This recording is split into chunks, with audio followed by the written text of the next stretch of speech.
திருச்சியில் வங்கிக்கு பூட்டு போட்டு நடத்தப்படும் விவசாயிகள் போராட்டத்தால் பரபரப்பு ஏற்பட்டுள்ளது. கூடுதல் தகவல்களை செய்தியாளர் கார்த்திகேயன் வழங்கிக்கலாம். கார்த்திகேயன் வணக்கம். இந்த போராட்டம் தொடர்பான முழு பின்னணி என்ன? விவசாயிகள் சங்க தலைவர் ஐயாக்கண்ணு தலைமையில் விவசாயிகள் அரை நிர்வாணத்துடன் திருச்சி கண்டோன்மெண்ட் ஐஓபி மண்டல அலுவலகத்தை பூட்டு போட்டு போராட்டம் நடத்தினர்.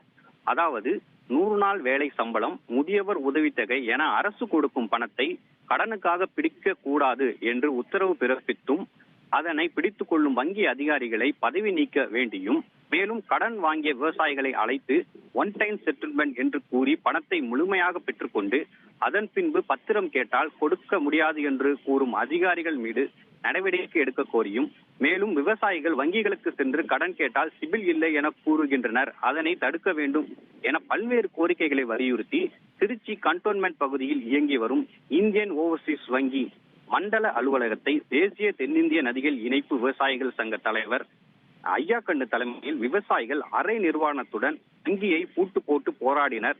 தொடர்ந்து வங்கி முன்னே அமர்ந்து தர்ணாவில் ஈடுபட்டனர்.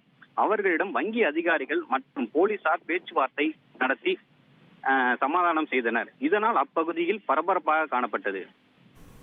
விவரங்களுக்கு நன்றி கார்த்திகேயன்.